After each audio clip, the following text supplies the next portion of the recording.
Ang istoryang inyong mapakikinggan ay naglalaman ng mga sensitibong salita at eksena na hindi dapat marinig ng mga bata. Ang gabay ng mas nakatatanda ay kailangan. Ako pa? Bakit? Takot ka bang malaman ng asawa mo na totoo ang sinasabi ko? Ha? Na totoong rapist ka? Huwag mo akong kinakausap ng ganyan ha. Walang ibang ginawa yung tatay mo kundi manggulo sa amin. Kapag ako nainis, baka magsisi lang talaga kayo. Maghintay ka na lang na mawala tong bata na anak mong demonyo ka. Babawian din kita. Sige lang, magmatapang ka ngayon dahil lang sa may kumakampi sa'yo. Tandaan mo, may parusang pwedeng ipataw sa'yo. Makatakas ka man sa batas, sisiguraduhin ko sa'yong magdurusa ka ng mas malala pa sa pinagdaraanan ko. Huwag mo akong pinagsasabihan ng ganyan dahil wala akong pakialam sa'yo. O kahit dyan sa bata na yan, wag mong guguluhin ang pamilya ko. Hindi naman pwedeng bigyan ng diin ang sekswalidad ng isang tao para ipagpilitan na ang babae ay para lang sa lalaki. Dahil para kay Princess, bata pa lang siya ay alam na niya kung ano ang gusto niya. Pero sadyang hindi lang matang mapanghusga ang nakamasid sa kanya, kasama na rin ang mapagnasang mga mata. Paano niya makakayang lampasan ang pinakamadilim na yugto ng kanyang buhay?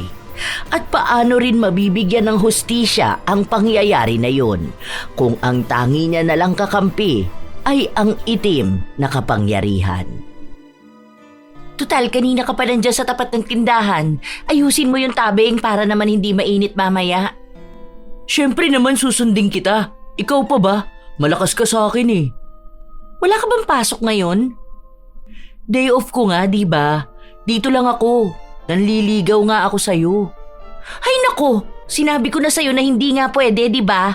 Busy ako. Saka nag-iipon ako para makaluwas ako ng Maynila. Pwede naman tayong LDR.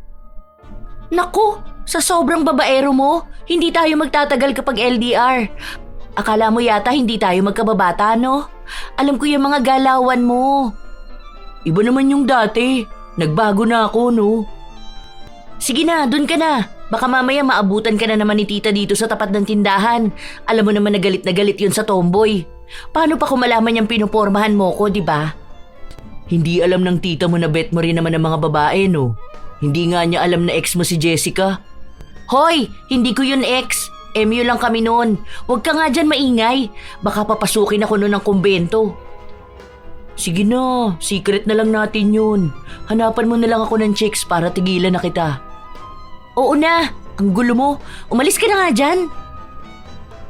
Ganon talaga silang dalawa magbiruan.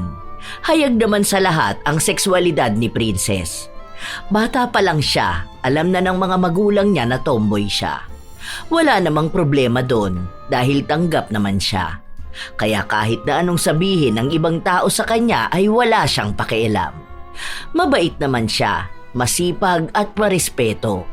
Kaibigan niya rin ang karamihan sa lugar nila. Payat siya, matangkad at maputi. Mahaba naman ang buhok niya pero madalas na nakatali lang sa likod. Wala naman daw siyang balak magpagupit. Isang araw, habang naglalakad siya papasok sa trabaho, nasa lubong niya ang isa nilang kapitbahay na pauwi pa lang. Oh, inumaga ka na naman yata sa inuman ah. Sabi kasi ni Mrs. huwag daw ako magpapagabi kaya yan, inumaga na lang ako. Loko ka talaga. Papasok ka na ba sa trabaho mo? Malamang, naka-uniform nga ako, di ba? Ang ganda mo naman, Princess. Tomboy ka ba talaga? Nakatikim ka na ba ng lalaki?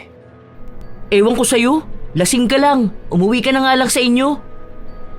Hindi na lang pinansin ni Princess ang kapitbahay nilang nangungulit sa kanya. Lasenggo si Pedro, kaya madalas itong napapaaway. Kapag nakikita niya si Princess, madalas niya ring kulitin at tuksuhin. Mabuti na lang at hindi siya ganon kadaling mapikon, kaya hindi niya pinapatulan. Normal at kalmado lang ang buhay ni Princess. Madalas lumabas kasama ang barkada. Minsan naman, kumikilala ng mga babae. Isang beses pa, lumabas silang dalawa ni Angelina. Hindi para mag-date, kundi para ipakilala siya sa ibang babaeng kaibigan nito. Ano, bet mo ba? Oo naman, ang bait nun no. Ex nun lalaki. Bi ata siya or nasa denial stage pa. Sabi niya babae raw talaga ang bet niya eh. Nagkaroon na siya ng syota na babae pero nagalit ata tatay niya sa kanya tapos ayun, nagtry siya sa lalaki. Kaso lang di niya raw talaga gusto. Baka akala niya mahihilot pa. Ano yun? Lamig sa likod na madadaan sa hilot? Loko ka talaga. Alam mo naman 'di ba? Minsan kapag hindi mo alam kung ano bang gusto mo, tatry mo yung paraan paano mo aayawan yung ayaw ng iba. Parang ikaw no? Alam mo na yung gender mo pero hindi mo masabi sa family mo kasi masyado kayong relihiyoso. Magkaroon ka ba naman ng kapatid na pare? Eh yun na nga, yung lola ko kapag nakakakita o nakakapanood ng tungkol sa dalawang babae, sinasabi niya agad na mapupunta sa impyerno. Eh di wala kang balak magladlad niyan. Hindi ko alam. Bahala na siguro. Bata pa naman ako eh. Baka magbago rin isip ko. Yung iba nga may anak na saka lang nila nalaman na same gender pala bet nila eh. Ewan ko, bahala na. Bakit ba sa akin naman na napunta? Basta yun nga, mabait naman yun si Trisha. Bale, medyo strict ang parents noon. Wala na ang papa niya kaya ayun, feeling niya malaya na ulit siyang magkaroon ng syota na babae. Ikaw na bahala doon na. Huwag mo naman lukuhin yun. Grabe ka naman sa akin. Para namang sinabi mo na babaero ako. Ay hindi ba? Lapitin lang ako ng mga babae dahil nga mabait ako at pogi. Sus! Alam ko yung ganyan no? Oo nga pala, nabalitaan mo yung nangyari kay Kla? Yung na-rape siya? Oo, buntis nga raw siya ngayon. Usapan nga namin nung nakaraan sa inuman. Dumayo raw pala siya noon, kasama yung syota niya. Eh parang parehas ata silang nilasing kaya ganun. Yun ang palaging sinasabi ko sa'yo. Lalo ka na. Kapag usapang alak, akala mo uhaw na uhaw ka palagi. Wala ka ibang ginawa kundi sumama sa mga inuman. Mga tropa ko naman kasama ko, no? Wala namang rapist sa mga yun. Hindi mo pa rin sure. Babae ka pa rin, huy. Baka akala mo lalaki ka na dahil lang sa pusong lalaki ka. Hindi yan, naku. Yari talaga sila sa akin. Saka matatagal ko na rin kasama yung mga yun. Kahit na anong lasing namin, wala talagang nangyayari. Basta lagi mong tatandaan yung sinasabi ko ha. Hindi ka pwedeng basta na lang magtiwala sa ibang tao. Kapag mag-iinom, laging magtitira para may pang-uwi ka. Lagi yung paalala ni Angelina sa kaibigan. Dahil nga kilala na niya si Princess. Lalo na kapag wala itong pasok o kaya ay nagkakayayaan lang silang magkakaibigan. Maraming barkada si Princess. Ibig sabihin lang ay maraming nagyayaya sa kanyang uminom. Katulad na lang ng isang gabi, nung umuwi siya galing trabaho, dumiretso na siya sa inuman. Nak ng putya, andito ka rin? Lasing na lasing ka na yata. Tanga, kapupunta ko lang dito. Magkasunod lang tayo. Sana sumabay ka na sa akin. Umuwi pa ako, nagpalit pa ako ng uniform ko. Tapos hiniram ko yung motor ni Jack. O sige na, tumagay ka na. Ang taas naman yan. Babaan nyo lang ah. Para naman tayo mga tumador na construction worker dito. Sana pinatunggaan nyo na lang sa akin yung 4 kantos. Akala mo uuwi na tayo after 30 minutes. Kalmahan nyo naman. Para naman unti-unting tumama sa atin yung alak. Nagtawanan sila. Sanay na si Princess sa alak, maging ang mga kasama niya kaya hindi sila mabilis na malasing. Nung tumatama na ang alak, kanya-kanya na silang kwento. May mga paulit-ulit at may mga halatang imbento lang din. Sabi ko nga sa misis ko, wag niya ako i-under. Kasi kawawa siya kapag iniwan ko siya. Sa pogi kong to, daming nagkakandara pa sa akin ha. Sus! Ngayon ka lang matapang kasi wala asawa mo. Nung nakaraan nakita kita hinampas ng kaldero sa ulo eh. Tanga, walang ganun. Kita mo na? Para namang di namin alam na naglalaba ka lagi ng panty ng asawa mo. Kapag ikaw nag-asawa, huwag kang ganun sa asawa mo. Pangit na tingin namin mga lalaki sa asawa na bungangera na nga. feeling nakakatakot pa. Bakit naman ako mag-aasawa ng lalaki? Bakit? Wala ka ba talagang balak mag-shorta ng lalaki, ha? Lalaki ang puta. Babae ang gusto ko. Sus, nasasabi mo lang yan dahil di ka pa nakakatikim ng lalaki. Kapag ikaw nakatikim na, baka hanap-hanapin mo na. May mga tomboy nga na nag-asawa ng lalaki at nagkaroon ng anak Kasi nalaman nila, mas masarap pa rin silang sinisisid kesa sila ang kumakaukaw. Di ba mga pards? Lasing ka na nga. Puro kabastusan na lang lumalabas dyan sa bibig mo. Virgin ka pa ba, princess? Pinagtatatanong mo dyan. Uminom ka na nga lang. At kung lasing ka na, hindi mo na kaya, umuwi ka na lang. Siguro virgin ka pa, no? Swerte na makakauna sa'yo niyan. Sana magaling yun para maituwid ka naman yan ng landas, no? Ewan sa'yo. Ako na lang uuwi. Hatid na kita. Huwag na. May motor akong dala. Nagpumilit si Pedro, pero noong tumayo siya ay bumagsak lang din siya sa sobrang kalasingan. Kaya kahit na gusto niyang sundan si Princess, hindi niya nagawa. Hilong-hilo na rin naman si Princess noong mga sandali na yon, pero nagawa niyang makauwi. Galit na galit naman ang nanay niya nung nalaman na nagmotor siya kahit lasing siya. Kinabukasan ay hindi siya nakapasok dahil sa sobrang sakit ng ulo niya. Mag-isa lang siya sa bahay noong nagising siya. May iniwan naman na pagkain pero hindi niya yon ginalaw dahil gusto niya ng may sabaw.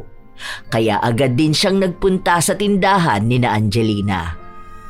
Kita mo na, magagalit talaga yung nanay mo kung ganyan ka. Lasing na lasing ka, oh. Ngayon nga yung epekto sa akin.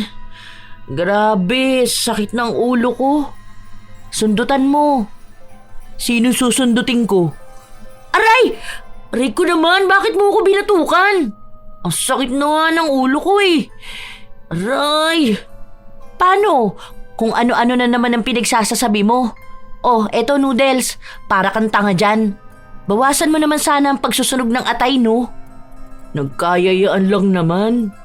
Naku, sinasabi ko sa'yo kapag ikaw talaga na-rape sa inuman. Matatagal ko ng mga tropa yun, no? Saka yung iba mga kapitbahay lang naman natin. Walang rape na magaganap, OA mo. Pinagsasabihan lang kita kasi babae ka. Macho ko. Babae ka pa rin. Pwede pa rin silang malibugan sa'yo lalo na kung may tama kayo ng alak. Kaya umayos ka. Kahit feeling mo lalaki ka, ikaw pa rin yung mabubuntis. Lalaki pa rin sila kahit sabihin mo na barkada mo sila. Hindi mo alam iniisip nila. Sabihin na natin na hindi naman lahat ng lalaki manyakis, pero meron at meron pa rin yan. Kaya mag-ingat ka. Kasi hindi ka sasantuhin kapag libog na sila. Oo na, dami mong sinasabi. Sakit na nga ng ulo ko.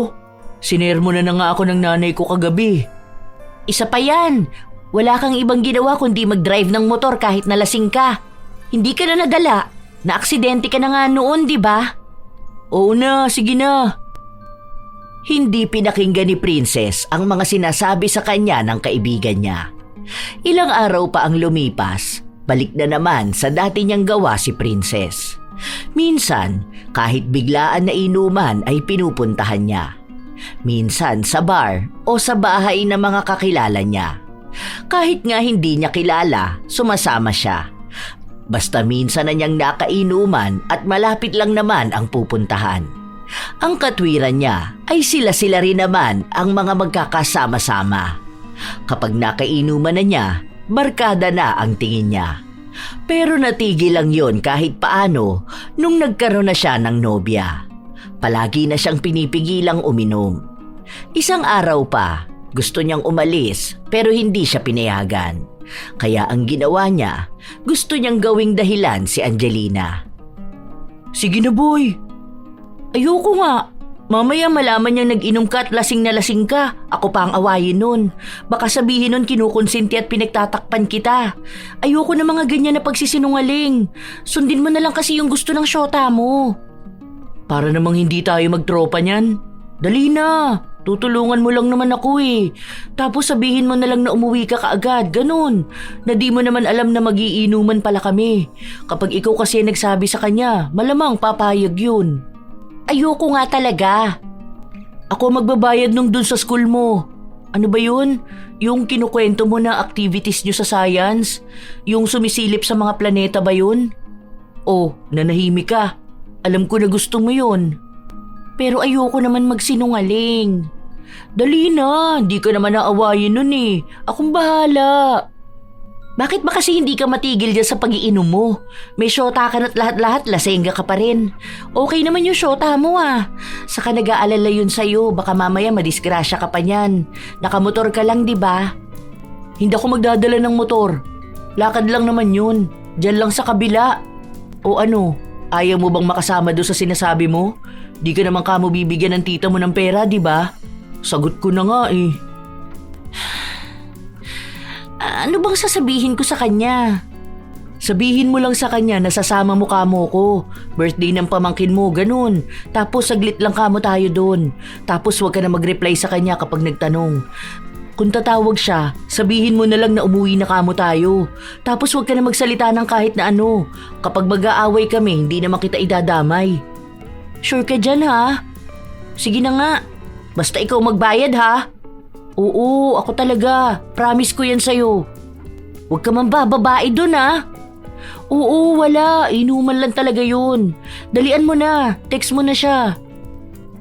Sinunod na lang ni Angelina ang utos ng kaibigan. Kabado pa siya noong una.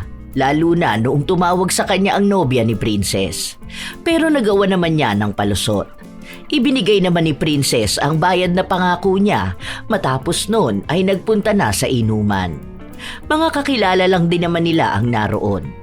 Habang nagsasaya sila, dumating naman si Pedro. Lasing na siya pero mukhang galing pa sa kabilang inuman. Uy, nandito ka na pala, my princess. Ang kulit mo talaga, Pedro. Umusog ka nga dun. Lasing ka na. Parang di pa kita nakikitang hindi lasing ah. Naglalasing ako para gumanda naman ang mukha ng asawa ko. Maganda naman ang asawa mo. Pero mas maganda ka naman. Huwag mo nga ako hawakan. Umuwi ka na kaya? Mamaya na. Ang saya-saya ko pa eh. Kapag gusto ko na ulit mabugbog ng asawa. Nagpagewang-gewang si Pedro habang palipat-lipat siya ng lamesang pinupuntahan. Kung kani-kanino siya nakikipag-usap at biruan. Lumalim ang gabi. Pinatay ni Princess ang cellphone dahil panay ang tawag ng kanyang nobya. Wala siyang pasok kinabukasan kaya talagang todo na ang pag-iinom niya. Ilang buwan na rin kasi niyang pinipigilan ang sarili na mag-alak. Masaya lang silang lahat hanggang sa bigla na lang siyang nalasing. Pagtayo niya, nahihilo na siya. Hindi niya masyadong maalala kung ano ang nangyayari sa kanya. Para bang latang-lata ang katawan niya, pero ang diwa niya ay gising naman. Naririnig niya ang mga boses, ang mga tawanan. Uwi na ako! Natumba pa siya nung tumayo siya. Mabuti na lang nasalo siya ng isa niyang kaibigan. Matapos nun, inalalayan siyang magpunta sa banyo dahil nagsabi siyang naiihi siya. Ang hindi niya alam, iniwan lang siya noong nasa loob siya dahil nga may tumawag dito. Pagkalabas ni Princess ng banyo, madilim ang paligid. Umiikot ang paningin niya. Napasandal lang siya sa pader. Oh, hindi mo na ba kaya? Nahihilo na ako. Nasusuka pa nga ako eh. O tara, hatid na kita. Noong una ay ayaw pa ni Princess sumama, pero wala na siyang nagawa nung akayin siya ni Pedro. Ang narinig niya lang ay pinaalam na siya nito na aalis sila. Pero ang ipinagtataka niya, bakit sila sumakay ng tricycle at para bang may kalayuan ang pupuntahan nila? Ipinasok si Princess sa isang kwarto na hindi siya pamilyar. Nahihilo pa rin siya pero hindi niya kaya ang sarili. Dito ang bahay namin. Uuwi na ako. Hindi ka muna pwedeng umuwi. Anong ginagawa mo? Bastos ka! Bitawan mo ako!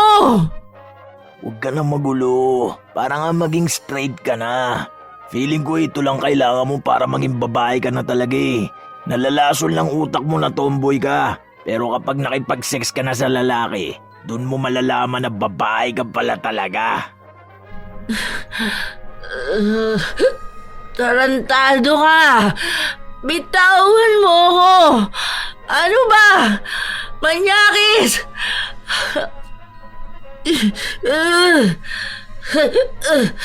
Ano ba? Hayaan mo na. Hindi ka rin naman makakaalis agad dito eh. Pagtapos natin, magpapasalamat ka pa sa akin dahil ginawa na kitang babae. Kapag nakatikim ka na ng lalaki, tingnan mo, masasabi mo kung gaano kasaya kapag lalaki kasiping mo. Nagpumilit si Princess pero wala siyang lakas. Kahit na anong sabihin niya, nasa katawan siya ng babaeng walang laban sa isang lalaki. Pinipilit niyang maging malakas pero hindi niya kaya. Lasing pa siya. Nanghihina kaya pinagsamantalahan siya ni Pedro. Galit na galit siya. Nandidiri siya sa sarili niya. Para bang nakikita niyang demonyo ang gumagalaw sa kanya. Pero wala naman siyang magawa. Kahit na pag-iyak, hindi niya kaya. Buong magdamag yun, paulit-ulit. Hanggang sa kinabukasan, nagising na lang siyang mag-isa sa loob ng kwarto. Hinang-hina. Tangina niya, walang hiya.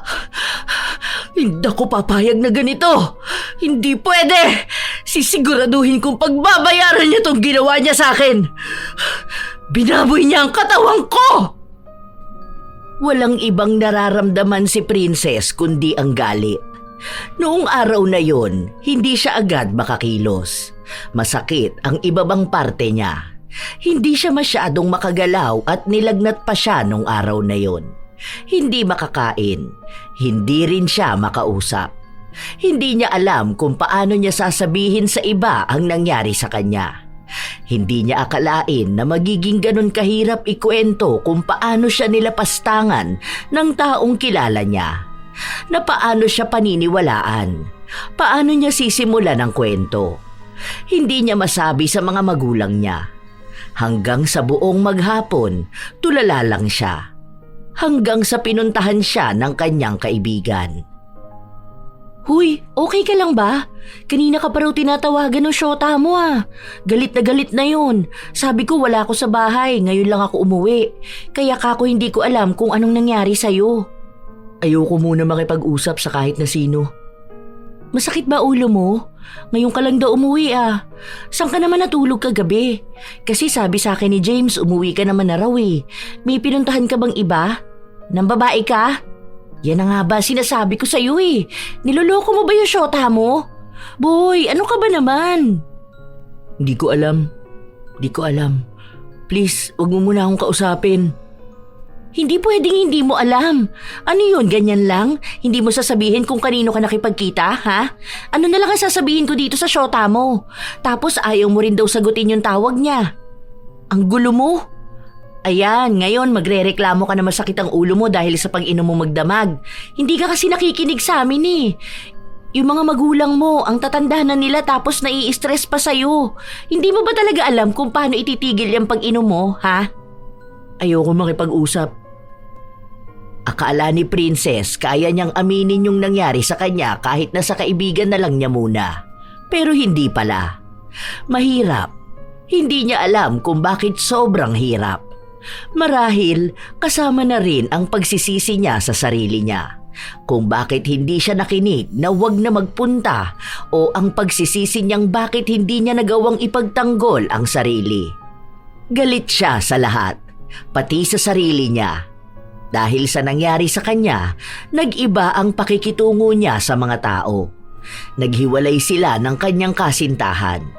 Naging maiinitin ang ulo. Laging nakikipag-away. Iba na siya sa kung sino siya noon. Galit na galit siya sa lahat ng lalaki, kahit sa mga barkada niya. Hanggang sa muli na namang nagtagpo ang landas nila ni Pedro. Nakangiti ito sa kanya na para bang nang aasar. Ang sarap mo pala, princess. Ano, gusto mo ba isa pa? Anong feeling? Sarap, no? Siguro naging babae ka na talaga. Ginalingan ko ba naman nun eh. Ilang beses ka nilabasan. Ina ka! Tarantado ka! Huwag ka na magpapakita sa akin, hayop ka! Rapist! Kung hindi mo naman gusto yung ginawa ko sa'yo, bakit naman hanggang ngayon hindi mo pa rin ako pinapabarangay, ha? Andito pa rin ako, malaya pa rin, masaya pa rin ang buhay. Pero kung sakali na gusto mo ulit, okay lang sa akin. Ang sikip mo pa naman. Ay, ang sarap. Hayop ka! Napakababoy mo! Talagang sagad na yung kasamaan mo! Parang wala kang asawa! Parang hindi babae ang anak mo para ganituhin mo ako! Hindi naman tomboy ang anak ko, no? Saka ano naman kinalaman niya rito? Dinala lang kita sa tamang landas para naman hindi ka maligaw. Sayang kasi ang lahi mo kung para ka lang sa babae. Sinisigurado ko sa'yo na pagbabayaran mo ang ginawa mo sa akin! Naku, puro ka lang salita. Wala ka namang ginagawa. Sana nung unang araw pa lang alam na ng buong San Nicolas na ni-rape kita, di ba? Kaso hindi mo ginawa eh. Kasi naisip mo na tama ako. Na masarap nga talaga ang makipag-sex sa lalaki. Okay lang yan. Sanayan lang yan. Alam ko naman na gabi-gabi mo kung ini-imagine eh. Sa bagay, kung ipagkakalat mo sa iba na ni-rape kita, ikaw naman na mapapaya. Lalo na dun sa mga kakilala natin, di ba? Pagtatawanan ka lang nila. Isipin mo yun, tomboy na iskorang ko. Tawa ng tawa si Pedro habang naglalakad siya palayo. Galit na galit si Princess dahil wala siyang ibang magawa. Totoo naman na nahihiya siyang malaman ng iba. Dahil paano niya yun ipaliliwanag sa iba. Mabait si Pedro sa mga kapitbahay nila. Nakikita siyang matulungin kahit na lagi siyang lasing at inaaway ng asawa niya. Kaya paano magiging kapanipaniwala na ang isang tomboy ay ginahasaan ng ganun lang? Ilang araw pa ang lumipas, pumunta ng tindahan si Princess para bumili ng rekado sa niluluto ng kanyang ina. Parang ngayon lang ulit kita nakitang lumabas ah. Hindi ka nagpupunta rito sa tindahan. Okay ka lang ba talaga? Okay lang yan kung nag-break kayo ng syota mo. Hindi rin naman kayo nagkakaintindihan. Siguro focus ka na lang din muna sa sarili mo, no? Saka hahanapan na lang kita ng ibang babae. Bigay mo yung binibili ko. Bakit ba ang sungit mo, ha? Meron ka ba ngayon? Bumibili ako, di ba? Hindi ka naman ganyan noon eh. Dati nga kahit ilang babae pa makipag-break sa'yo, hindi ka naman nagagalit ng ganyan. Ayan na nga, ang sungit nito. Di pa kasi nakaka-move on sa ex. Hindi naman yon ang problema ni Princess. Kung malalaman lang ni Angelina, baka ito pa ang gumawa ng hakbang para tulungan siya. Dahil lagi siyang nasa bahay at nagmumukmuk, ang kaibigan naman niya ang laging nagpupunta sa kanya. Umuwi ka na, baka mamaya hanapin ka ng tita mo. Baka kung ano pang isipin nun. Magalit na naman sa akin. Baka kung ano-ano na naman nasabihin nun at paghinalaan na namang dinadala kita sa kasalanan. Kararating ko lang, paaalisin mo na agad ako? Grabe ka naman sa akin. Para namang ayaw mo ako makausap niya na. Basta umalis ka na lang. Ano nga kasing problema mo? Bukod sa di ka makausad dun sa dati mong syota. Sus, ikaw pa? Ang bilis mo lang makamove on. Sabi mo pa nga, ang dami mo namang babae, kaya bakit ka mahihirapan na mag-move on? Hindi mo rin ako maiintindihan. Umalis ka na nga kasi. Ayokong kinukulit ako. Andito na nga ako para makinig sa'yo, oh. Kung gusto mong umiyak, sige lang. Iiyak mo lang yan. Pakikinggan naman kita. Hindi naman ako judgmental na tao. Sinabi ko na nga na umalis ka na, di ba? Hindi kita kailangan dito. Umalis ka na! Concerned lang naman ako sa'yo tapos ganito mo pa ako kakausapin?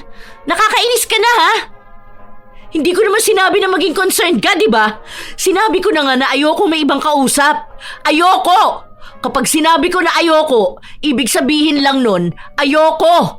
Kaya hindi kita kailangan. Hindi ko kailangan ng kaibigan. Umalis ka na rito at wag ka nang babalik kahit na kailan.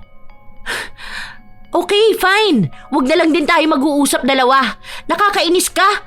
Iko-comfort na nga lang sana kita para di ka laging ganyan. Ang sama mo sa akin! Ikaw rin naman na may kasalanan kung bakit kayo nag-break. Paano? Ganyan ba naman yung ugali mo? Wala ka ibang ginawa kundi magalit. Ang sungit mo! Umalis si Angelina nang hindi man lang naririnig ang totoong dahilan kung bakit nagkakaganon ang kaibigan niya. Ilang araw silang hindi nag-usap na dalawa. Nakokonsensya naman si Princess sa naging ugali niya dahil alam niyang mabait si Angelina at gusto lang talaga nitong pagaanin ang loob niya. Pero dahil nga sa sobrang galit niya na hindi naman din niya mailabas, nasisira ang relasyon nilang dalawa.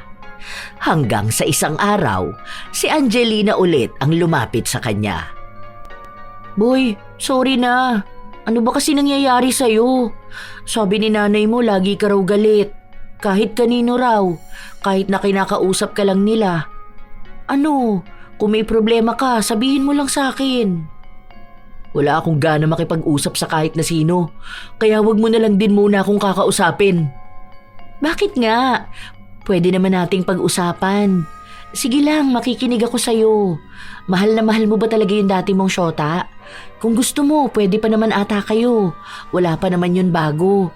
Saka parang miss ka na rin niya. Hindi yun ganon. Mas malalim. Hindi ko alam paano ko sisimulan. Ganito na lang. Kung gusto mo, sa labas na lang tayo mag-usap. Bukas, libre ko na to ha. Nangupit pa ako sa tindahan para may panglibre ako sa'yo. Punta tayo dun sa tabing dagat. Pag-usapan natin yung problema mo. Para namang hindi tayo friends niyan. Hindi ko alam kung masasabi ko. Dahil hindi ko alam kung kaya ko. Kung paano. Okay lang yan. Ilabas mo lang bukas kung anong nararamdaman mo, ha? Ako nasagot sa isaw natin bukas. Nag-iisip na si Princess kung paano niya sisimulang sabihin sa kaibigan niya. Nung kinagabihan, nagising siya ng 10 oras ng gabi. Hingal na hingal siya. Umiiyak. Ang bigat ng dibdib. Napanaginipan na naman niya yung ginawa sa kanya ni Pedro nung gabing yon. Paulit-ulit na bumabalik sa utak niya ang mga salita na narinig niya. Para bang habang tumatagal, mas lalo siyang walang kawala sa mapait niyang nakaraan. Hanggang kailan ba ako guguluhin ang nakaraan ko? Pagod na akong umiwas sa sakit, pero pabalik-balik lang din. Bakit ganito pa? Bakit? Hindi ko na kaya to. Hindi siya nakatulog dahil iniisip niya na kapag natulog siya, bubulabugin na naman siya ni Pedro sa panaginip niya.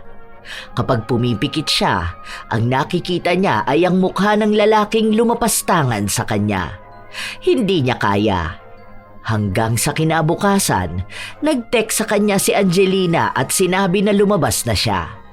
Nakakuha na raw siya ng magandang pwesto sa tabing dagat kung saan walang ibang tao. Mas makakapag-usap daw silang dalawa ng maayos. Nag-aalangan pa si Princess na lumabas, pero naglakas na siya ng loob. Nanginginig pa ang katawan niya noong nakita na naman niya si Pedro. Wala itong sinasabi sa kanya pero ramdam niya sa mga tingin nito na pinagnanasaan na naman siya. Ang dumi na ng tingin niya sa kanyang sarili. Habang naglalakad siya palapit kay Angelina, para siyang nakalutang sa alapaap. Ang gulo ng paligid. Maingay ang hampas ng alon. Umiikot ang mundo niya. Okay ka lang ba? Huy, Princess! Huy! Hala, okay ka lang ba? Teka nga. Bumagsak si Princess sa lupa. Pagod na ang katawan niya at ang kanyang utak. Ang alam niya lang, dinala siya ni Angelina sa malapit na center. Kahit paano ay nakapagpahinga siya. Pero hindi pa rin siya gaanong makagalaw, lalo na at medyo nahihilo pa siya. Ay, nakakaloka ka. Kulang ka ba sa dugo at bigla ka nalang nahimatay dyan? Kinabahan ako. Ang bigat mo kaya. Buti may dumaan na tumulong sa akin. Hindi ko alam kung ano nangyari. Ano ba kasi? May sakit ka ba? May taning na ba ang buhay mo? Ano? Bakit hindi mo man lang sinasabi sa akin? Akala ko ba BFF tayo? Tapos may pa-secret-secret ka na pala sa akin. Basta, biglaan na lang ako nahilo. Hindi naman masakit ang ulo ko eh. Pero umiko talaga paningin ko. Wala naman akong sakit. Hayaan mo, baka alam naman nila kung anong nangyari sa'yo. Nag-test yata sila sa dugo mo eh. Oh, ayun na pala. Tanungin na lang natin kaysa maghula-hula pa tayo, di ba? Akala ng dalawa ay simpleng bagay lang ang pagkahimatay ni Princess. Baka kulang lang siya sa tulog o kaya ay kailangang magbitamina para sa dugo. Pero higit doon ang narinig nila. Hindi nila inaasahan. Pareho silang nagulat. Po? Buntis? Paano naman po mabubuntis yan wala naman niyang boyfriend? Tomboy po yan oh. Tomboy po. Baka naman po nagkakamali lang kayo. Hindi naman po nakakabuntis ang babae sa babae, no? Saka allergic yan sa lalaki. Malabo na makipagsiping yan sa lalaki. Ulitin nyo nga po, baka mamaya UTI lang yan tapos sinasabi nyo na buntis siya. Magbigay naman po kayo yung makatotohanan naman po Hindi naman po siguro uso ngayon ng joke time, no? Pinakita sa kanila ang resulta. Malinaw na nagdadalang tao si Princess. Nakipag-argumento pa ang kaibigan niya at sinabing ulitin nila dahil imposible naman na mabubuntis ang kaibigan niya. Lalo na kung wala naman siyang nakitang naging nobyo nito. Pero kahit na anong gawin, iisa lang din ang resulta. Hindi nagsalita si Princess. Nanlalamig ang buo niyang katawan. Nakatitig lang siya sa papel na hawak niya. Papel na nagsasaad na may batang nabuo sa paglapastangan sa kanya. Lalong gumuho ang mundo niya. Habang nakikipagdiskusyonan ang kanyang kaibigan, lumabas siya ng center para umuwi. Agad din namang sumunod sa kanya si Angelina. Buntis ka raw no? Lakas ng trip ng mga yun. Akin na nga yan, tapon mo na yan. Inom ka na lang ng vitamins tapos matulog ka. Huwag ka na muna magiinom para di ka mahilo. Huy, huwag ka nga magmadali maglakad. Baka mamaya niyan bumagsak ka na naman. Huy! Huwag mo muna akong kausapin. Bakit ba? Ano, nag-aalala ka na buntis ka? Paano naman yun mangyayari, di ba? Imposible naman na nakakabuntis ang daliri. Huwag mo isipin yun. Nirape ako. Ha? Nirape ako ng hayop na yon. May nabuo sa ginawa niya sa akin. Anak ng demonyo tong batang to. Hindi to dapat nasa akin. Anak to ng demonyo. Teka lang. Naguguluhan ako. Ginahasa ka? Ha? Nino? Kailan? Ginahasa ako ni Pedro. Hayop siya. Si Pedro? As in yung asawa ni Jenny? Yung kapitbahay natin? Ha? Paano nangyari? I mean, kailan nangyari? Bakit ngayon mo lang sinabi? Nagsumbong ka na ba? Alam ba ng pamilya mo? Anong ginawa mo? Bakit ngayon mo lang sinabi sa akin? Kaya ba lagi kang tulala? Kaya ayaw mo kinakausap ka? Pinagsamantalahan ako ng hayop na yon. Kaya hindi ko matatanggap tong bata na nasa sinapupunan ko. Anak to ng isang demonyo. Papatayin ko tong bata na to. Hindi ako buntis. Hindi ako pwedeng mabuntis ng demonyo. Hayop siya. Binaboy niya ako. Hindi to pwede. Hindi pa gumagana ng maayos ang utak ko. Teka lang Huwag mo nga saktan ang sarili mo. Alam na ba ng pamilya mo? Paano ko sasabihin sa kanila, ha? Paano ko ipapaliwanag na nirape ako? Tomboy ako, Angelina. Sinong maniniwala sa akin? Pagtatawanan lang nila akong lahat. Tapos ngayon buntis ako. Paano na? Hindi pwede. Kailangan mawala tong bata na to. Mas maganda kung sasabihin mo na muna to sa mga magulang mo. Kailangan malaman nila nangyari sa'yo. Ang tagal mong nilihim. Sana sinabi mo una pa lang. Hindi ko alam kung paano ko sasabihin. Hindi ako matapang para ipahiya ang sarili ko. Di ko kaya. Di ko alam kung kakayanin ko sasabihin ng iba tungkol sa akin. Basta, ewan. Bakit mo ba iniisip yung sasabihin ng ibang tao tungkol sa'yo, ha? Hindi ka dapat matakot dahil ikaw ang biktima. Kailangan mo ipaglaban ang sarili mo. Kailangan mo maging malakas para sa sarili mo. Di ko alam. Di ko alam. Ang gulo ng utak ko.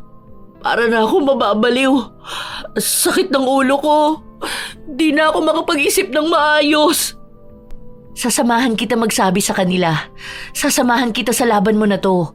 Magsumbong tayo sa mga pulis, sa mga ahensya na tumutulong sa mga naaabusong kababaihan. Kahit pa may gastos na pera dyan, tutulungan kita. Paano kung hindi sila maniwala sa akin?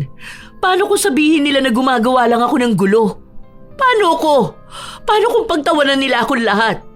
Paano kung gawin nila akong biro? Paano ko haharap sa mga tao? Paano? Ha? Ilalaban natin to. Kailangan mabigyan ka ng katarungan. Alam kong hindi ito madali pero kailangan mo. Dapat ilaban mo ang sarili mo. Ang karapatan mo. Kung mananahimik ka, parang tinanggap mo na lang kung ano yung ginawa sa'yo. Alam ko na nag-aalangan ka. Pero sa dami ng babaeng naabuso, may mga nananahimik pero walang ibang makikipaglaban sa'yo kundi sarili mo. Kakampi mo kami. Naniniwala ako sa'yo. Wala pa sanang balak na umamin si Princess pero hindi na niya napigilan ang sarili niyang ilabas ang bigat na dinadala ng kanyang dibdib. Noong una, ayaw niyang sabihin sa mga magulang niya pero napilit siya ni Angelina. Galit na galit ang tatay niya noong nalaman ang pananamantalang ginawa ni Pedro. Sinugod niya ng taga ang lalaki pero matapang din si Pedro at pinagpipilitan niyang hindi niya ginahasa si Princess. Hindi niya raw alam kung anong klaseng pagbibintang yon. Hanggang sa kumalat na sa buong bayan nila ang nangyari. Mas lumala ang sitwasyon dahil nahahati ang opinyon nila. Kung totoo man daw na naghahasa si Princess, bakit hindi niya agad sinabi? Bakit pinatagal niya pa? Ang daming haka-haka at bulong-bulungan. May naaawa sa kanya. Meron namang sinisisi siya kung bakit ganon ang dinanas niya. Dahil daw sa pagiging tomboy niya, sa pagiging mabarkada at sa palaging pag-inom. Para bang lahat ng sisi ay tungkol sa kanya na biktima at ang awa at simpatya ay doon sa lalaking lumapastangan sa kanya. Kapal na mukha nito. Tingnan mo, makita ko to dyan sa labas. Sasabunutan ko, pilikbatan nila. Ang lakas ng loob magsabi na malanding tomboy ka. Nirape ka nga, di ba? Hindi ba nila yun maintindihan? Nasaan ba mga utak ng mga yon? Nakakagigil. Hilahin ko talaga mga kilay nila eh. Huwag ko lang talaga makikita. Naku, sinasabi ko sa'yo. Kahit na ako nakikipag-away, makikipagbasag ulo talaga ako dyan sa labas. Ay, na-stress ang bangs ko. Huwag mo na patulan. Wala rin naman tayo magagawa dyan. Kung makikipag-away ka ba sa kanila isa-isa, makukulong ba yung gumawa sa akin ito? Hindi naman, di ba? Kasi wala namang kakamping batas. Mahirap makipaglaban sa panahon na to na walang ibang pinakikinggan kundi yung taong nang abuso dahil sa mas kilala siya. Ha? Ganun na lang yun? Hindi pwedeng husgahan kanila dahil hindi ka naman nila kilala, di ba? Bakit ba ganun sila? Mas inuuna pa nilang pakinggan yung sa mali kesa makisimpatya doon sa biktima. Lalo lang lalalayan. Ayoko na rito. Hindi na nga ako makalabas. Parang lahat ng tao pinagtatawanan ako. Ito yung dahilan kung bakit hindi ako makapagsumbong. Kung bakit nilihim ko. Dahil alam kong imbis na kampihan ako, ginagawa nila akong katatawanan. Ako yung sinisisi nila. Tapos nagsasabi sila na tomboy na malandi. Na ginusto ko naman yun. Na baka ito na yung panahon para magbago na ako. Na maging babae na ako dahil nakatikim na ako ng lalaki. Hindi yun masayang pakinggan. Dahil para na rin nila akong binababoy ng paulit-ulit. Tanga yung mga taong naninisi ng biktima. Ano, mas okay sa kanilang rapist? Mga bobo sila. Mga hindi nag-iisip eh. Isisisi nila sa nagahasa eh. Hindi nila sisihin utak ng mga manyakis, di ba? Yung na-rape pa ang may mali, eh yung mga rapist na yan wala namang pinipili. Kaya maraming naaabuso na takot ipaalam na naabuso sila eh. Dahil sa mga taong makikitid ang utak. Ay, naiinis ako sa kanila. Ang tatangan nila, mga buwisit! Gusto ko na lang mawala tong bata na nasa sinapupunan ko. Hindi ko to tatanggapin kahit na anong mangyari. Magpapalaglag ako. Ayoko sa batang to. Demonyo ang tatay niya. Hindi na siya dapat isilang sa mundong to. Hindi makapagbigay ng payo si Angelina dahil paano niya sasabihing biyaya ang bata kung galing naman yon sa pananamantala. Paano niya rin sasabihin na walang kasalanan ng bata? Naiintindihan niya ang galit ng kaibigan kaya hindi niya masabi kung ano ang tama at mali. Dahil kung mabubuhay ang bata, baka magdusa lang ito at maging kabayaran ng galit na dapat para sa ama nito. Ilang buwan pa ang lumipas, lumalaki na ang tiyan ni Princess, kaya madalas siyang nagsusuot ng malalaking damit. Umuusad din ang imbestigasyon pero masyadong mabagal. Mas may kapit kasi si Pedro, kaya madali niya lang ding matatakasan kung sakali na may maikakaso sa kanya. Galit ang mga magulang ni Princess, pero dahil sa kahirapan ng buhay ay wala silang magawa. Sa mga sandali na ganon, nagiging tampulan ng usap-usapan si Princess at sinasabi na namemera lang siya.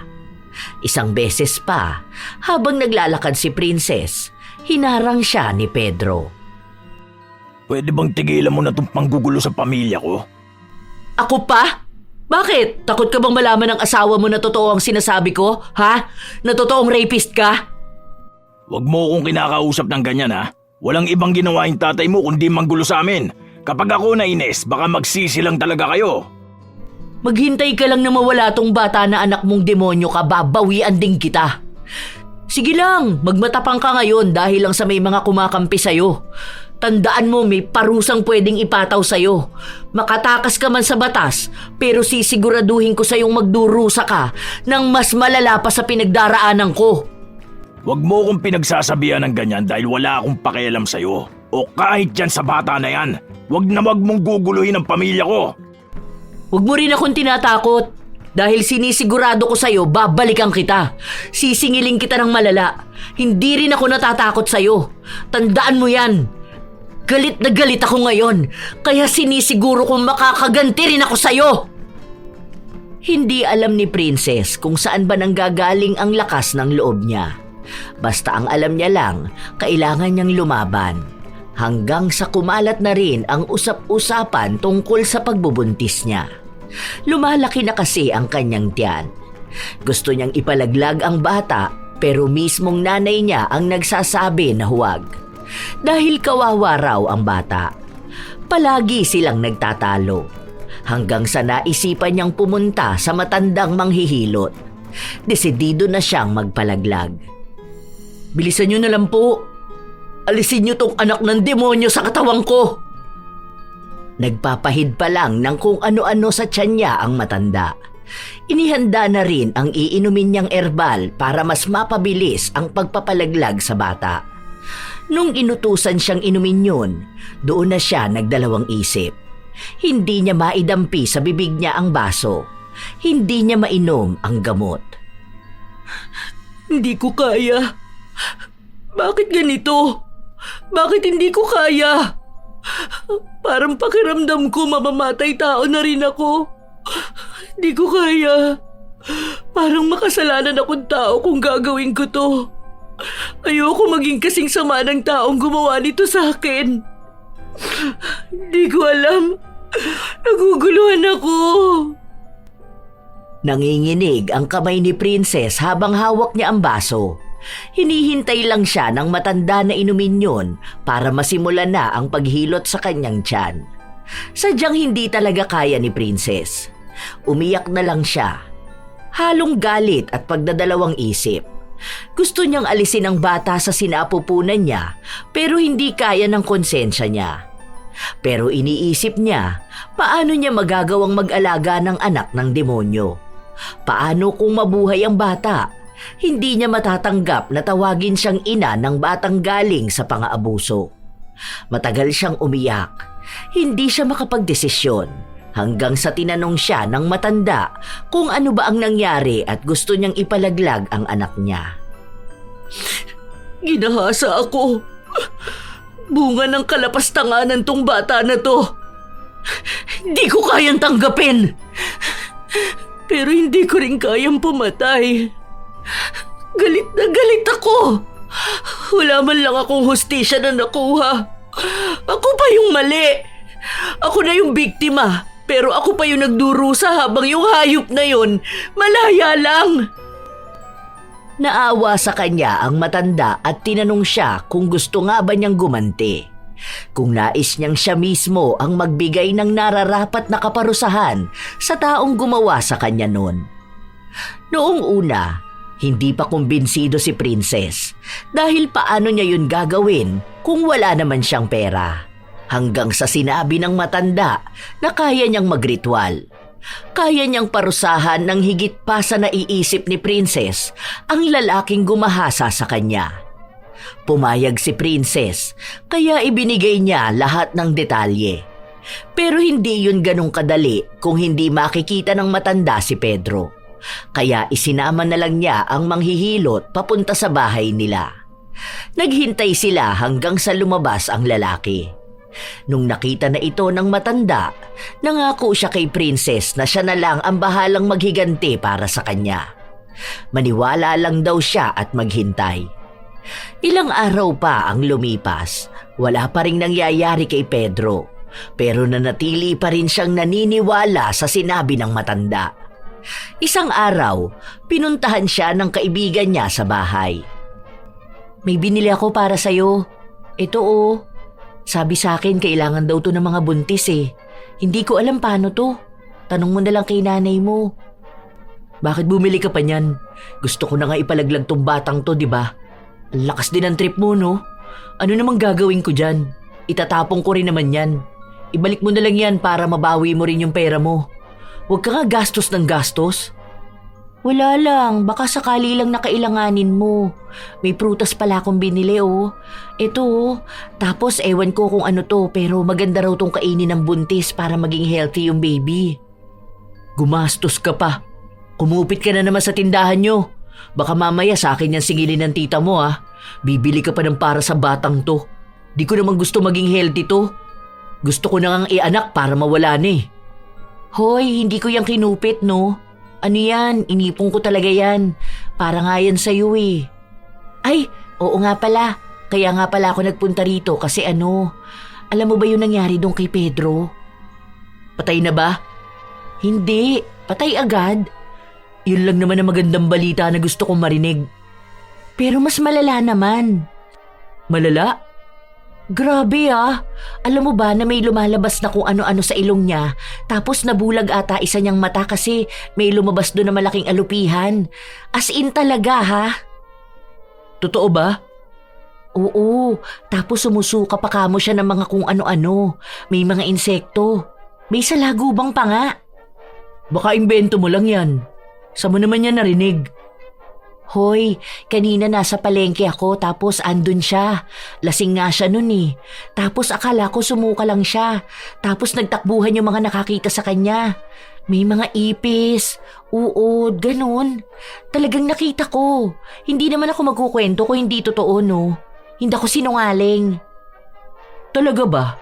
Buti naman. Salamat naman. Oo nga.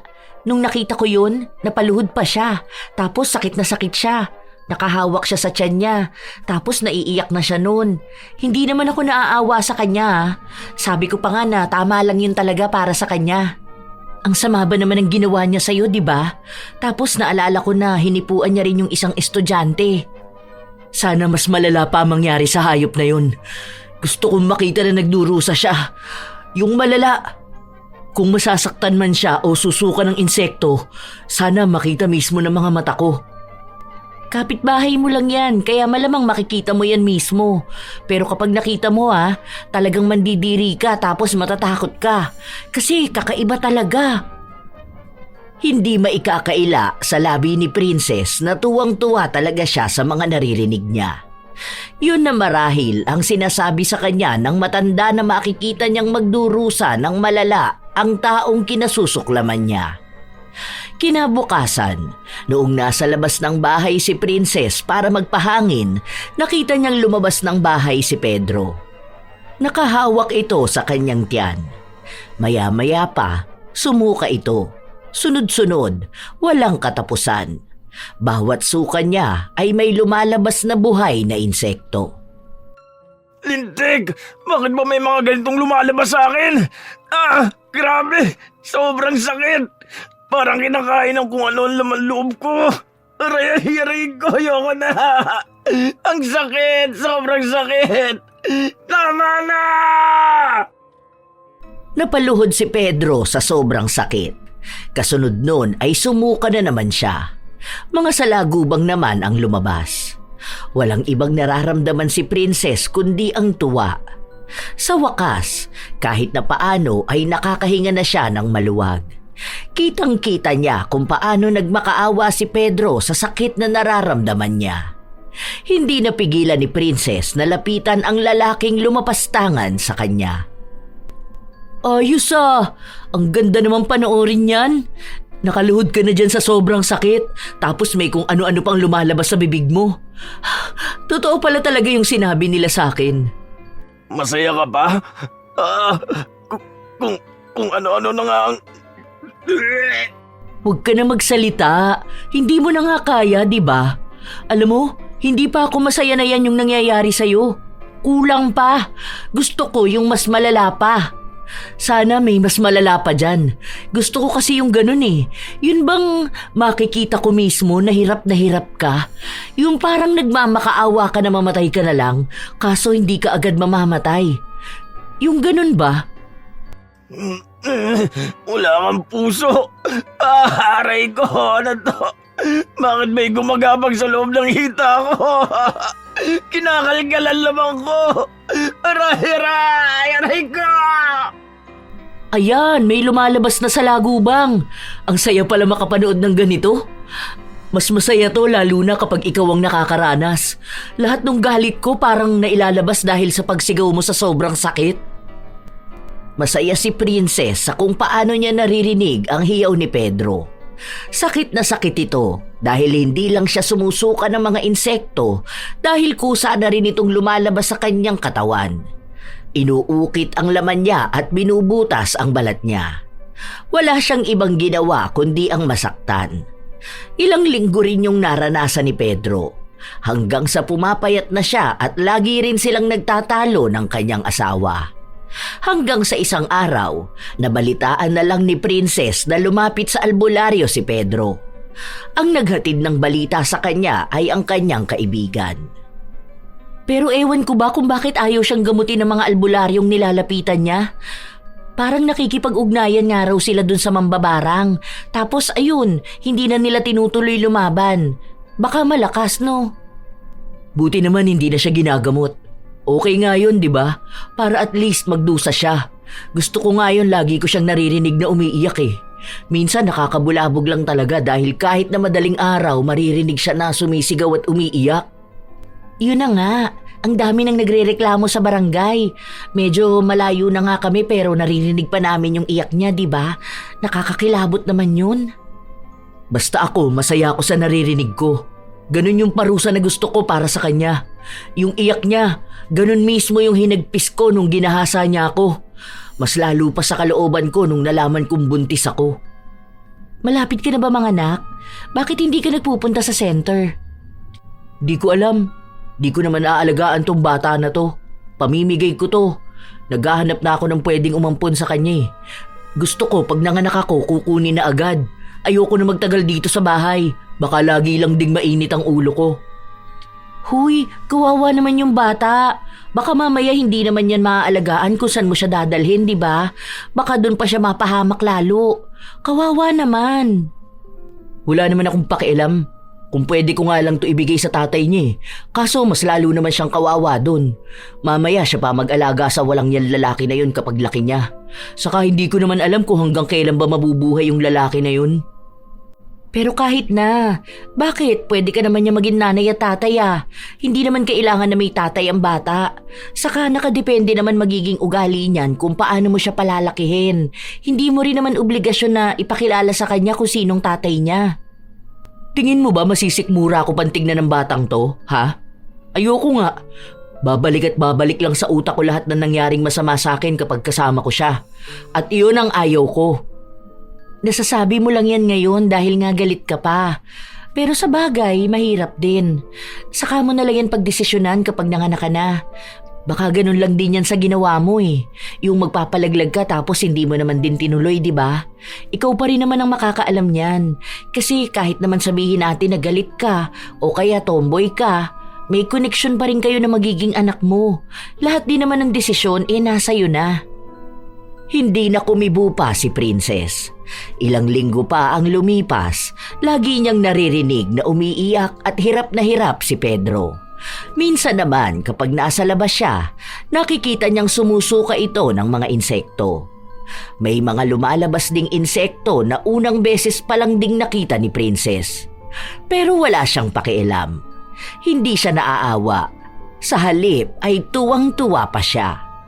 Minsan nga, sinasadya niyang lumabas ng bahay para lang makita kung paano nagdurusa si Pedro.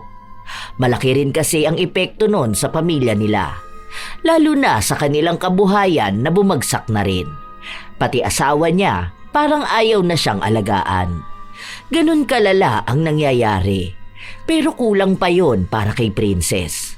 Hanggang sa isang araw, nagulat na lang siya nung pinuntahan siya sa bahay nila. Nagpapatawa ka ba? Bakit ka hihingi ng tawad sa akin? Akala ko ba sabi mo wala ka namang maling ginagawa? Wala ka kamong kasalanan sa akin, di ba? Ilang beses mong itinanggi hanggang sa buong pamilya na namin ang nasisira sa ibang tao. Patawarin mo ako. Sobrang sakit. Ito na naman. May umahalukay na laman sa lamang ko. Aray ko. Huwag mo na akong parusahan. Wala naman akong ginagawang mali. Hindi ko tatanggapin yung paghingi mo ng tawad sa akin. Tigilan mo ako. Umalis ka na rito. Umalis na kayo. Ngayon mo ako ginugulo kung kailan nagkakaganyan ka. Bakit ba ang tigas ng puso mo?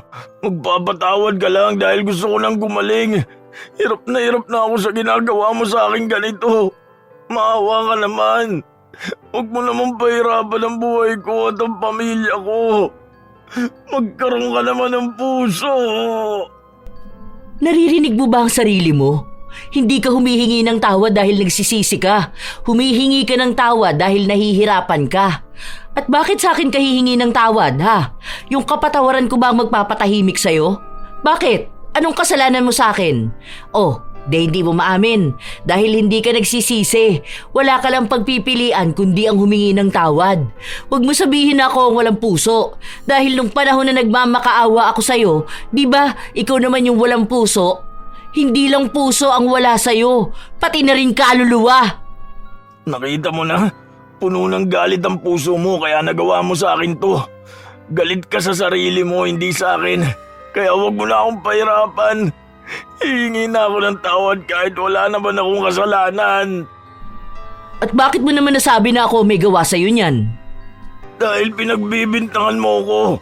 Dahil iniisip mo na may mali ako nagawa sa'yo kahit na hindi naman totoo. Hindi kita pinagbibintangan. Dahil totoo ang ginawa mo sa akin. Hindi mo maamin. Humihingi ka ng tawad pero hindi mo naman inaako kung ano ba talaga ang kasalanan mo sa akin. Hindi yun pwede. Dahil hindi ako magpapatawad sa isang tao na ako pa rin ang pinapalabas na mali. Kahit na alam mo naman sa sarili mo na ikaw talaga yung gumawa ng kasalanan sa akin. Ginahasa mo ako, di ba? Sakit! Ayan, sumusuka ka na naman ng mga insekto. At talagang dito pa sa amin, ano? Lumayas ka na nga! Wala kang makukuhang kapatawaran mula sa akin dahil wala ako nakukuha mula sa'yo. Walang katapusang pagdurusa yan. At tama lang yan sa mga taong masasama. Mga rapist, mga mapanamantala. Hindi ko alam kung ako lang ba nagawan mo ng ganito eh. Pero para na tong ganti ko para sa ibang kababaihan na nakaranas ng pang-aabuso. Para sa mga babaeng natakot magsalita at mga babaeng tiningnan ng masama kahit sila na ang biktima. Hindi kailanman dapat matahimik ang mga manyak at rapist. Wala kayong puwang sa mundong to. Kaya walang kapatawaran ang ginawa nyo. Hindi sapat ang sorry lang. Dapat mas malalang ganti, mas malalang sakit. Akala ni Princess, yun lang ang unang beses na pupuntahan siya sa bahay nila. Pero inulit yun ni Pedro hanggang sa pinapalabas na ng pamilya niya na kaya ganon ang nangyayari sa kanya ay pinabara nga ni Princess si Pedro. may mga pagkakataon pang pinamumukhang pamilya nila ang masama at sa pagbibintang na hindi naman totoo, may napapahirapan na tao. Kaya mas lalong nagalit si Princess. Sinugod niya sa bahay si Pedro. Naabutan niya ito na nahihirapan ng sobra dahil sa kung anong insektong gumagapang sa loob ng kanyang katawan. Sabayan pa ng pagsusuka. Nangangayayat na rin ito ng sobra. Ang kapal talaga ng mukha mo, no? Ikaw pa talaga ang may lakas ng loob na magsabi sa ibang tao na ako may kasalanan kung bakit ganyan ka? Matapos mo akong pagsamantalahan? Matapos na mawalan ako ng dignidad? Matapos ng lahat ng pagdurusa ko? Yung gabi-gabi kong pag-iyak? Hanggang ngayon gusto mo na ikaw pa rin ang kaawaan nila? Gusto mo pa rin makuha ang simpatsya ng ibang tao, ha? Dahil ikaw lang naman ang may kakayahang gawin ito. Galit ka sa akin kaya alam ko kung paano mo ako pwedeng gantihan. At sa ganitong paraan lang. Wala akong kakayahan. Mahina ako. Ni hindi ko nga naipaglaban ang sarili ko nung araw na pinagsamantalahan mo ko, di ba? Ni wala akong lakas nung napahiya ako sa lahat. Nung nabuntis ang isang tomboy. Mahina ako. Pero alam kong meron talagang dapat na parusa sa isang taong gumagawa ng masama sa kapwa niya. Katulad mo. Taong hindi kayang umamin. Hindi ako aamin. Dahil wala naman akong ibang ginawa. Hindi totoo ang binibintang mo sa akin. Sobra na to. Sobrang sakit na nitong ginagawa mo sa akin. Tama na to. Tama lang yan sa'yo. Wala na akong panahon sa'yo. Hindi kita patatawarin dahil hindi ka naman nagsisisi. Wala akong pakialam sa mga pinapakalat mo sa iba dahil tayong dalawa lang ang nakakaalam kung anong ginawa mo sa akin. Kaya kahit magbukha ka pang kaawa-awa sa iba, alam mo sa sarili mo kung sino ang mas nakakaawa. Tama lang yan sa'yo. Panghabang buhay yan. Walang katapusan. Hindi ka nagagaling. Wala akong ginagawang masama. Tinulungan lang kitang ituwid ang sarili mo. Hindi mo ako kailangang ituwid. Lalo pa at alam ko kung ano ako. Babae man o may kasarian na hindi nyo tanggap, wala kayong karapatan na pakialaman. At mas lalong wala kang karapatan na pagsamantalahan. Masama ang ginawa mo. Ibig lang sabihin nun, masama rin ang babalik sa'yo. Huling beses na kitang lalapitan dahil ang mahalaga sa akin, malala na ang pinagdaraanan mo ngayon. Malala ang pagdurusa mo. Yun ang huling beses na pumatol si Princess sa mga paninira sa kanya. Dahil bilang isang babae na biktima ng karahasan, hindi na niya kailangang palaging patunayan at linisin ang kanyang pangalan. Dahil sadyang may mga tao na pakikinggan lang kung ano ang sa tingin nilang abot ng kanilang kaisipan. Lumala ang nangyari kay Pedro. Pero kahit na ganun, buhay na buhay pa rin siya. Talagang mas lalong pinapadama sa kanya ang sobrang lala na paghihirap. Dahil kahit na ganun ang nangyayari sa kanya, hindi niya inaamin ang kanyang ginawa. Tila ba mas kaya niyang magdusa habang buhay, maitago lang hanggang kamatayan ang kasalanan na nagawa niya kay Princess. Ilang buwan pa ang lumipas, nanganak na rin si Princess. Wow! Ang cute naman ng baby mo! Ikaw si Princess, tapos ang name niya, Queen? Wala akong pakialam kung anong pangalan ng batang yan. Bukas pupunta na rito yung aampon sa kanya. Sila na magbigay ng pangalan sa kanya. Hala, kawawa naman. Sure ka na ba talaga na gusto mo siyang ipaampon? Ha? Huwag na lang. Alagaan mo na lang siya, tapos ako na lang din magbabantay sa kanya. Ayoko makita yung bata na yan. Kawawa naman siya. Pag-isipan mo muna kung ibibigay mo siya. Kasi kawawa talaga eh. Mas kawawa yan kapag ako nag-alaga sa kanya. Baka sa kanya ko lang ibaling lahat ng galit ko. Baka hindi ko yan matutunan mahalin. Dahil galit pa rin ako sa pinagmulan niya. Ngayon pa nga lang ayoko na siyang makita eh. Paano ko pa siya palalakihin? Ano naman sabi ni nanay mo? Kahit naman anong sabihin nila, wala naman silang magagawa. Ako pa rin na magdedesisyon kung anong gagawin ko sa bata na yan. Hindi ko yung gusto makita, kaya mas mabuti pang mawala siya. Hindi ko lang talaga kinaya na ipalaglag siya dahil masyado na ako magiging makasalanan. Hindi mawari kung ano ba talaga ang nararamdaman ni Princess. Hindi niya nais na makasama ang bata pero tila ba nahihirapan din ang kanyang kalooban na alagaan ito. Ano na palang gagawin mo? I mean, kapag wala na tong anak mo. E di itutuloy ko na yung pagpunta ko ng ibang bansa. Doon ako mamumuhay. Babaguhin ko kung ano ko ngayon para malayo na rin ako doon sa hayop na Pedro na yun. Ganun ba?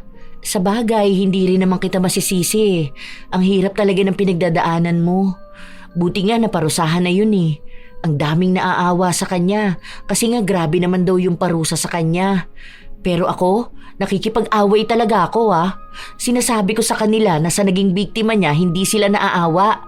Parang sinabi nila na mas nakakaawa ang rapist na pinarusahan kaysa sa taong na-rape, di ba?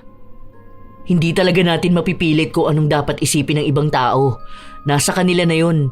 Isa pa, hindi ko na rin ipagdidiinan sa kanila na ako ang biktima. Nasa kanila na lang yun kung anong paniniwalaan nila. Tama ka naman, pero pag-isipan mo maigi yung dito sa anak mo ha. Kasi kawawa talaga.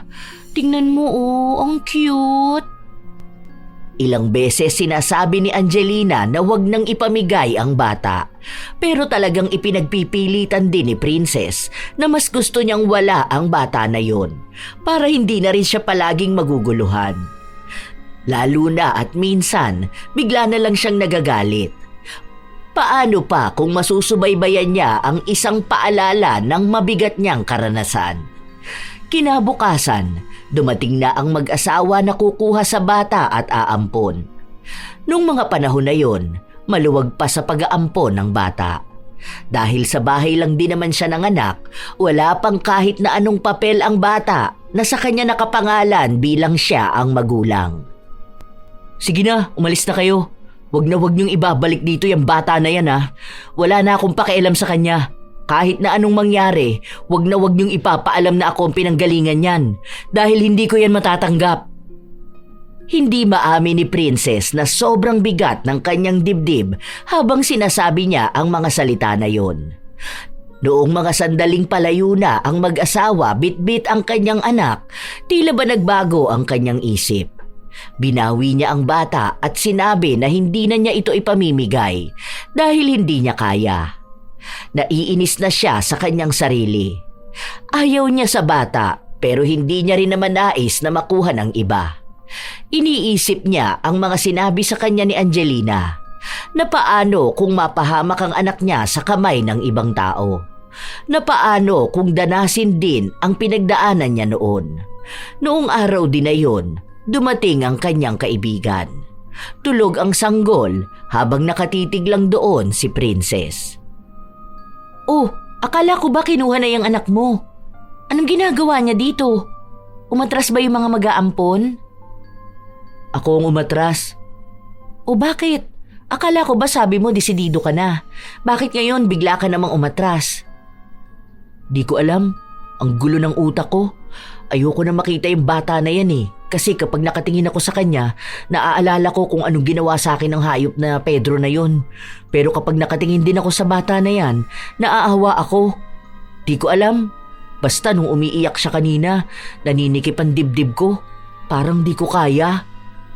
Baka mas umiiral kasi ang pagiging ina mo. Ganon daw yun kapag may anak na eh. Ewan ko rin. Baka kahit nagalit ka sa nangyari sa'yo, parang naiisip mo rin na wala namang kasalanan ng bata. Baka naaawa ka rin na isisi sa kanya yung ginawa ng hayop niyang ama. Ano na balak mo? Ang sabi ni nanay, aalis na raw yung tita ko na nandun sa Maynila. Naisip ko na doon na lang muna ako titira sa bahay niya. Naghahanap ng caretaker eh. Aalis ka na rito? Parang yun din ang kailangan ko eh. Paano? Sirang-sira na ako rito sa atin. Ayokong lumaki ang anak ko na kung ano-ano ang naririnig niya. Ayoko na rito. Gusto kong lumipat sa lugar na malayo sa taong nanamantala sa akin. Wala akong pakialam kahit na habang buhay pa siyang magdusa. Basta ang gusto ko, mailayo ang anak ko sa buhay na kasing salimuot ng buhay ko. Desidido na si Princess na umalis. Hindi na siya nakibalita pa ng kahit na ano tungkol kay Pedro. Basta ang alam niya lang ay kung anuman ang pinagdaraanan nito, siya ang may kagustuhan nun. Ni hindi siya humingi ng tawad at hindi niya inaamin kung anumang ginawa niya. Wala na rin namang paraan para gumaling siya. Kaya habang buhay siya, ganun din katagal ang paghihirap na pagdaraanan niya. Ilang taon ang lumipas, silang dalawa lang ng kanyang anak ang magkasama. Ni hindi nalaman ng bata kung ano ang nangyari sa kanya at kung sino ang tunay na ama nito. Sinabi na lang ni Princess na matagal nang namatay ang lalaking nakabuntis sa kanya. Hindi rin inakala ni Princess na magiging ganon siya kalapit sa kanyang anak. Mabait din kasi ito at malayo sa ugali ng kanyang ama. Minsan, kapag nasa Maynila si Angelina ay dumadalaw siya sa kanyang kaibigan. Minsan pa, nagbalita ito kay Princess na namatay na raw si Pedro. Pero bago pa raw mangyari yun ay malala ang naging pagdurusa. Iniwan daw ng asawa at naging palaboy-laboy, pero hindi pa rin daw nawala ang mga insekto sa katawan nito. Minsan nga ay lumalabas sa mga sugat ni Pedro ang mga uod. Matapos yung malaman ni Princess, kahit na paano ay nakahinga na siya. Alam niyang naparusahan na sa lupa si Pedro at malamang ay maparurusahan din ito hanggang sa kabilang buhay. May mga taong mapagsamantala at hindi kayang tumanggap ng pagkakamali. Tunay na walang kapatawaran ang isang taong nanggahasa at wala rin itong anumang dahilan, hindi kasarian, hindi pananamit, hindi pagkatao ng biktima. Ang karahasang ginawa sa isang tomboy ay nananatiling karahasan sapagkat ang paggalang at karapatan ay hindi nasusukat sa pagkakakilanlan ng kasarian. Ang krimeng ito ay hindi bunga ng pagkalito kundi ng malinaw na pagpili na abusuhin ng kapangyarihan at yurakan ang dignidad ng iba. Ang sugat na iniwan ay hindi lamang pisikal, kundi malalim na pinsala sa tiwala, seguridad at pagkatao. Tandaan na laging may hustisya para sa lahat. Darating ito sa lupa man o sa kabilang buhay. Dahil kahit na walang pag-amin sa maling nagawa, hindi pa rin maloloko ang langit. Dahil kung gaano kabigat ang iyong pagkakasala ngayon, siyang bigat din ng iyong kaparusahan. Ito ang inyong Lola Telang at maraming salamat sa palagi ninyong pakikinig, mga apo.